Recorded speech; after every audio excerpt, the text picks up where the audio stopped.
चलो इसको बात करते हैं बैंक ऑफ महाराष्ट्र की।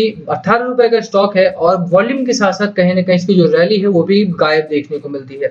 स्टॉक नंबर 32 रुपीज़ का 52 वीक हाई लगाया था और उसके बाद लगातार तेजी से गिरावट हुई स्टॉक में और अब आप देखेंगे तो 18 रुपए का स्टॉक हमारा रह गया है। ऑलमोस्ट 40-45% की गिरावट उसके 52 वीक हाई से हो चुकी है। बात करेंगे इस वीडियो में कि बैंक ऑफ महाराष्ट्र में इस समय पर इतनी गिरावट के क्या कारण हैं? कब तक स्टॉक में गिरावट हो सकती है? कब तक आपको यहाँ पर एक अच्छी रैली देखने को मिलेगी? क्या आपको स्टॉक होल्ड करके रखना है? प्राइवेटाइजेशन को लेकर के क्या खबरें आई हैं सामने? क्या प्राइवेटाइज होगा बैंक या नहीं होगा? अगर होगा तो कब तक होगा? आपको क्या करना है, क्या नहीं करना है? कितना टारगेट लेके चलना है? वो सब बात करेंगे इस वीडियो में। चलिए शुरू करते हैं। और उससे पहले अगर आप चैनल पे नए हो तो प्लीज चैनल को सब्सक्राइब कर दो and hit that bell icon ताकि आपको नोटिफिकेशन मिल सके। चलिए स्टार्ट करते हैं। अब बात बैंक ऑफ महाराष्ट्र की हो और एक अच्छे बैंक की बात हो रही हो और बात ना हो स्टेट की, तो स्टेट भी हमारा बहुत अच्छा काम कर रहा है और इस समय पर महाराष्ट्र में कोविड केसेस बहुत कम हो चुके हैं, तो उसी वजह से बैंक ऑफ महाराष्ट्र भी बहुत तेजी से काम कर रहा है। बट कारण क्या है गिरावट का, उसकी भी बात करेंगे। सबसे पहले अगर आप देखेंगे इसके चार्ट पैटर्न को तो काफी समय से एक ट्रेंड फॉलो कर रहा है, वो है बेरिश ट्रेंड। यहाँ पर इसने अपना स्टॉक हाई लगाया था, आप देखेंगे डाउन करके मैं एक बार दिखाता हूँ आपको। यहाँ पर इसने अपना 52 वीक हाई लगाया था 31-32 रुपीज के आसपास का और उसके बाद स्टॉक में लगातार तेजी से गिरावट हुई है। ये हाई था इसका 32 रुपीज के आसपास का, ठीक है। और उसके बाद लगातार तेजी से गिरावट हुई है। जून में, जुलाई में और अगस्त में भी गिरावट का ही ट्रेंड हमारा सामने चला आ रहा है। अब बहुत सारे इन्वेस्टर्स की चिंता ये है कि अगर ये गिरावट में रहा तो ये तो फिर सारे पैसे गायब हो जाएंगे। इसमें छोटे स्टॉक में पैसा आदमी ज्यादा लगाता है कि बढ़ेगा तो हमें बहुत अच्छा प्रॉफिट होगा। मोस्ट ऑफ द पीपल यही ट्रेंड फॉलो करते हैं। आपने भी आई एम श्योर वही ट्रेंड फॉलो किया होगा। तो अभी आप बात करेंगे बैंक ऑफ महाराष्ट्र की, तो कुछ चीजें आपको जानना पड़ेगा यहाँ पर। सबसे पहली बात कि क्या कंपनी की फाइनेंशियल सिचुएशन अच्छी है या नहीं। तो अगर आपने बाइंग कर रखी है बैंक ऑफ महाराष्ट्र में, ये सोचिए कि प्राइवेटाइजेशन की वजह से मैं इसमें इन्वेस्टमेंट कर रहा हूं, तो उसके ऊपर खबरें हैं हमारे सामने। बट उन लोगों के लिए जो लोग अब लॉस में हैं और जो लोग होल्ड करने की रणनीति में है, तो उनके लिए है कि फाइनेंशियल सिचुएशन आप देखिए, फंडामेंटल्स पर बात कीजिए, क्या फंडामेंटली कंपनी अच्छी है या नहीं। सबसे जरूरी है financial situation. Company profit making है, बैंक प्रॉफिट मेकिंग है, क्वार्टर ऑन क्वार्टर प्रॉफिट अब जनरेट कर रही है, ईयर ऑन ईयर भी प्रॉफिट जनरेट कर रही है। जनवरी से मार्च क्वार्टर में रेवेन्यू बहुत तगड़ा था, ऑपरेटिंग प्रॉफिट बहुत बेहतरीन था, मार्जिन में कमी देखने को मिली थी, साथ ही साथ नेट प्रॉफिट भी हमारा बहुत अच्छा आया था। जून क्वार्टर की बात करें, जून क्वार्टर में हमारा वही क्वार्टर है जब कोविड की सेकंड वेव से लॉकडाउन वगैरह लगाया गया और उसके बावजूद भी बैंक ने बहुत अच्छा प्रॉफिट जनरेट किया है। आप देख सकते हैं नेट प्रॉफिट में अच्छा उछाल है, साथ ही साथ मार्जिन में अच्छा तेजी देखने को मिली है और ऑपरेटिंग प्रॉफिट भी हमारा बहुत गजब का आया है यहाँ पर, ठीक है। तो कहीं ना कहीं बैंक ऑफ महाराष्ट्र अच्छा काम कर रहा है। ये नहीं कहेंगे आप कि bank of Maharashtra internal problems की वजह से गिरावट में है। वो क्यों नहीं कहेंगे, क्योंकि फाइनेंशियली कंपनी बहुत तगड़ा काम कर रही है यहाँ पर। और अदर इनकम की अगर आप बात करें तो अदर इनकम जनवरी से मार्च के महीने में काफी आई थी, बट उसके बाद अदर इनकम कम होती हुई दिखाई दी हमें, ठीक है। अभी आप देखेंगे यही नहीं, साथ ही साथ इन्होंने अपनी जो कॉस्ट था, कॉस्ट में भी कमी की है। लास्ट क्वार्टर में कॉस्ट 1000 करोड़ के आसपास आया था और इस बार कॉस्ट जो आया था, एक्सपेंसेस जो आए हैं हमारे, वो 986 करोड़ के हैं। तो कंपनी ना सिर्फ रेवेन्यू ज्यादा जनरेट करी है, प्रॉफिट ज्यादा जनरेट करी, साथ ही साथ अपने एक्सपेंसेस को भी कंट्रोल कर रही है, तो होल्ड किया जा सकता है स्टॉक को, ठीक है।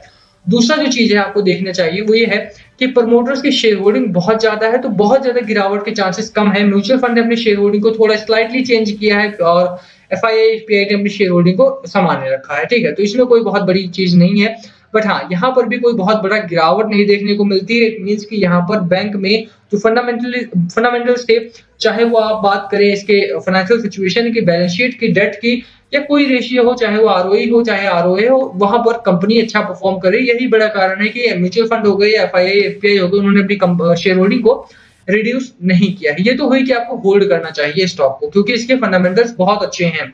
अब खबर उन लोगों के लिए जिन लोगों ने प्राइवेटाइजेशन की वजह से इसमें इन्वेस्टमेंट किया था। आप जानते हैं कि गवर्नमेंट की रिसेंटली मोनेटाइजेशन स्कीम आई है। मोनेटाइजेशन स्कीम के तहत बहुत सारी इंडस्ट्रीज को मोनेटाइज किया जा रहा है, एक तरह से प्राइवेटाइज किया जा रहा है, but not in the traditional way. अब क्योंकि बहुत सारे सवाल उठे कि सरकार कंपनीज को बेच रही है, ठीक है, जैसे रेलवे हो गया हमारा, या एलआईसी हो गई हमारी, या बहुत सारी कंपनी और भी हैं जिसके ऊपर गवर्नमेंट ने सेल का टैग लगा दिया है कि ये कंपनीज आपकी बिक रही हैं। आईडीबीआई एक बैंक है, बैंक ऑफ महाराष्ट्र है, यूको बैंक है, इन सभी को बेचना था गवर्नमेंट ऑफ इंडिया को। बट हुआ क्या, बहुत सारे लोगों ने फिर आवाज उठाना स्टार्ट कर दिया और गवर्नमेंट को बेचने से मना करना पड़ा। गवर्नमेंट अपने कदम पीछे हटा ली, बट वो बीजेपी ही का जो अपने कदम पीछे हटा रहे, तो गवर्नमेंट ने अपने बेचने की स्कीम का नाम बदल करके मोनेटाइजेशन स्कीम रख दिया। जिसके तहत गवर्नमेंट उनको मोनेटाइज करेगी। मोनेटाइज करने का मतलब ऐसा ही है कि काम आप करोगे और मालिक कोई और होगा, मालिक गवर्नमेंट होगी एक तरह से दिखाने के लिए, बट जो डिसीजन मेकिंग होगी, प्रॉफिटेबिलिटी होगी, वो सारे लोग सारी चीजें दूसरों के हाथ में जाएंगी। वन टाइम पेमेंट गवर्नमेंट को मिलेगी, जैसे लाल किला वगैरह का हुआ कि ठेका हो गया भैया इतने फंडों तक तुम चलाओगे, वो काम अब कंपनी के साथ भी किया जाएगा। और यही एक बड़ा कारण है कि बैंक ऑफ महाराष्ट्र को इस समय पर सेल के टैग से निकाल रखा है गवर्नमेंट ने। आप देखेंगे तो सेंट्रल गवर्नमेंट ने थर्सडे 26 अगस्त को एक बड़ा डिसीजन लिया कि जो इसके सीईओ और एमडी थे उनके जो टेन्योर था वो खत्म हो रहा था और इसके बाद कंपनी को बेचना था, कंपनी पे सेल का टैग लगाना था। बट अब क्या किया, ASRU, the MD and CEO of Bank of Maharashtra, received an extended term of office for a period of 2 years beyond the notified term, which expires on 1 दिसंबर 2021। 1 दिसंबर 2021 को उनका term expire हो रहा था। इससे पहले जो सारा काम धाम था वो दूसरे को सौंपना था, बट गवर्नमेंट ने इस तरह का काम किया कि अब उनका जो टर्म है वो बढ़ा दिया 2 साल के लिए। इसका मतलब है कि अगर ये 2 साल के लिए बढ़ाए गए हैं, गवर्नमेंट की तरफ से ये काम करते हैं, तो कहीं ना कहीं कंपनी के ऊपर से जो सेल का टैग लगा हुआ था वो हट गया। तो बैंक ऑफ महाराष्ट्र अब उस बेचने की कैटेगरी से बाहर आ चुकी है इस समय के लिए, फॉर द टाइम बीइंग, ठीक है। तो इस समय के लिए अगर जिन लोगों ने प्राइवेटाइजेशन के लिए किया था तो आप लोगों के लिए बुरी खबर है यहाँ पर कि यार कंपनी अभी इस समय पर बेचने वाली लाइन में नहीं खड़ी है, तो थोड़ा सा आपको संभलना पड़ेगा इसकी वजह से।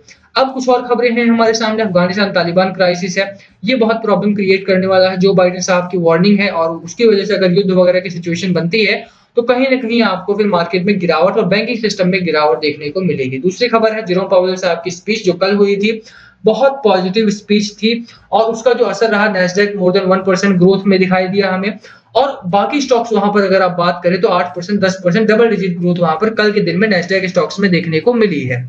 तो वो बहुत बेहतरीन रहा है और बहुत फेवरेबल स्पीच रही है और इसकी वजह से जो FII FPI भारतीय बाजारों से लगातार 8 से 10 दिनों से पैसा निकाल रहे थे, मुझे लगता है कि यहाँ पर कुछ चेंजेस देखने को मिलेंगे और अगर यहाँ पर चेंजेस आते हैं तो उसका बहुत पॉजिटिव असर होगा भारतीय बाजारों पर, ठीक है। आप देखेंगे तो लगातार पिछले कई हफ्तों से बड़े स्टॉक्स को मौका मिल रहा था बट छोटे स्टॉक्स को अवॉइड किया जा रहा था मार्केट से, चाहे वो सेल हो, 3i इन्फोटेक हो, ऊर्जा ग्लोबल जी, सेल जैसे स्टॉक को भी थोड़ा सा अवॉइड किया जा रहा था।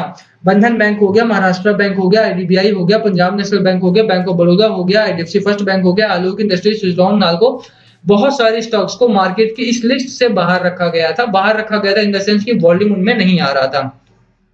आज भी आप देखेंगे तो कल का जो वॉल्यूम है हमारा कहाँ है, 7500 के स्टॉक में, 400 के स्टॉक में, 1100 के स्टॉक में, 1600 के स्टॉक में, 4500 के स्टॉक में, ठीक है। तो कहीं ना कहीं बड़े स्टॉक्स को मौका थोड़ा सा कम मिलेगा अगर FII FPI का भी पैसा भारतीय बाजारों में आता है, खरीदारी इनकी तरफ से भी होती है तो। और खरीदारी की उम्मीद हम यहाँ पर कर रहे हैं after the speech of Jerome Powell साहब, ठीक है। ये फेडरल रिजर्व चेयरमैन है जेरोम पोवेल, इनकी स्पीच हुई थी जैक्सन होल में सेंट्रल बैंक सिंपोजियम, और ये हर साल होती थी, इन पर्सन मीट होता था बट इस बार ऑनलाइन करवाया गया था। तो ओवरऑल सिचुएशन बहुत पॉजिटिव है, फेवरेबल है। महाराष्ट्र बैंक में ग्रोथ के चांसेस आपके सामने हैं। 16 रुपए 80 पैसे एक सपोर्ट लेकर के चलिए। जो हमारा पहला एक रेजिस्टेंस आएगा वो 20 रुपए का है, दूसरा रेजिस्टेंस हमारा 23 रुपए का है। टारगेट्स आपके सामने हैं अच्छे। इस समय पर अगर आप टेक्निकल्स की बात करें, RSI आपका ओवरसोल्ड जोन में है और मैकडी आपका ब्रेकआउट थोड़ा सा दे रहा है यहाँ पर, बट क्योंकि सिचुएशन बहुत फेवरेबल नहीं है बैंकिंग सिस्टम के तो न्यूट्रल रह सकता है स्टॉक। इससे ज्यादा गिरावट की उम्मीद मैं नहीं कर रहा हूँ यहाँ पर। होल्ड कीजिए स्टॉक को, सिचुएशन अभी फेवरेबल नहीं है चार्ट के बट जल्दी ही आएगी। फंडामेंटली आपकी कंपनी सिक्योर है, सेफ है, गिरावट के चांसेस नहीं है, डेट बहुत ज्यादा नहीं है, कंट्रोल डेट है, तो रोक सकते हैं आप इस स्टॉक को, ठीक है। होल्ड करने की मेरी सलाह रहेगी, बाय ना करें स्टॉक में। बाकी लास्ट कॉल आपका होना चाहिए, बाय करना है, सेल करना है या होल्ड करना है, क्या है आपकी स्ट्रैटेजी, प्लीज कमेंट करके शेयर करना। वीडियो यहीं खत्म करते हैं। पसंद आई हो तो लाइक करना, चैनल पे नए हो तो सब्सक्राइब करना, वीडियो नहीं पसंद आई हो तो डिसलाइक कर सकते हैं। Thank you for watching.